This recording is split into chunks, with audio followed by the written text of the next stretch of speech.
Hi, hello, good evening. This is my second blog with regards to my plan that I have for myself to do with Lent this year, and that is to read the collection of these books, which are by Todd.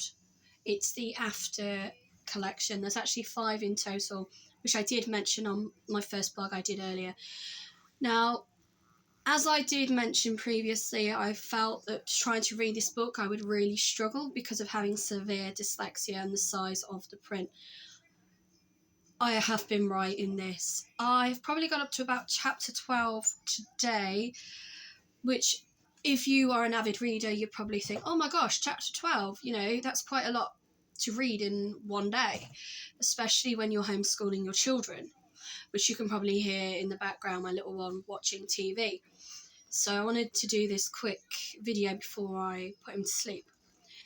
And the reason why I've obviously got to chapter 12 is because all of the chapters so far in this book are quite short. They're only about 1 to 2 pages long.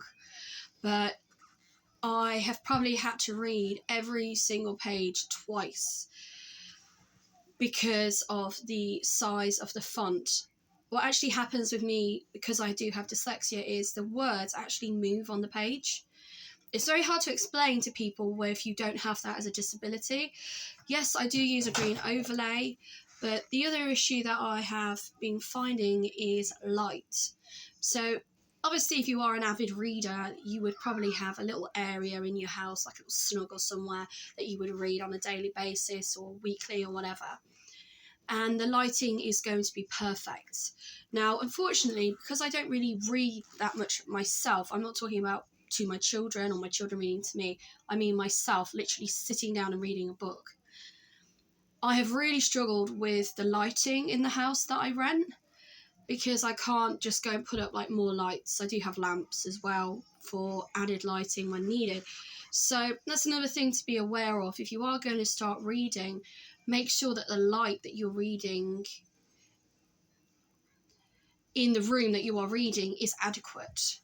I think it's one of the main things that people do tend to struggle with and can cause eye strain is the glare from the light onto the book, or the pages casting a shadow when you're trying to read, and or even the fact that because the book isn't properly lit, that again it makes it very hard to read the book. So I will persevere with this book. I haven't got to I shouldn't have done that. It's just there was something on my finger and it was irritating me. I've got a splinter in there. Pain in the ass when you get splinters. But anyway, I haven't got to page 100 yet.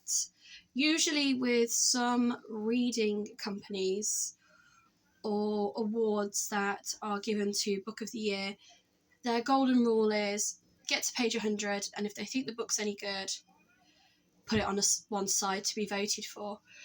One of the things is that Captain Corelli's Mandolin, I've never read the book, but I have seen the film, was one of those books that until you actually got to page 100 wasn't worth reading.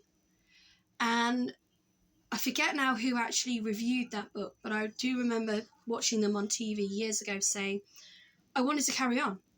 Once I got to page 100, I wanted to carry on, but the golden rule was that any books that may have potentially won, like I think it was like the Galaxy Book Award of the Year or something, they were only allowed to read the first 100 pages. And what I found with my first book, Pure Light, that I'm hopefully have got finished, is until you hit the first 100 pages of that book, you don't know what's going on in the story. It's constantly keeping you guessing, and my friends who have proofread it for me have gone, who's this person? Why are they here? What are they doing? And I'm like, you have to keep reading. You have to keep reading. If you don't know what's going on or can't understand the book by page 100, then I haven't succeeded.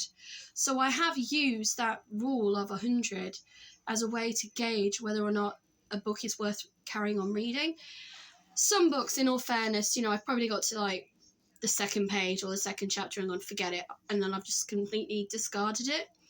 But because I have said to myself, I am going to persevere, I am going to aim to read this book collection by the end of Lent, whether I like it or not, I will try and endeavour to fulfil that condition.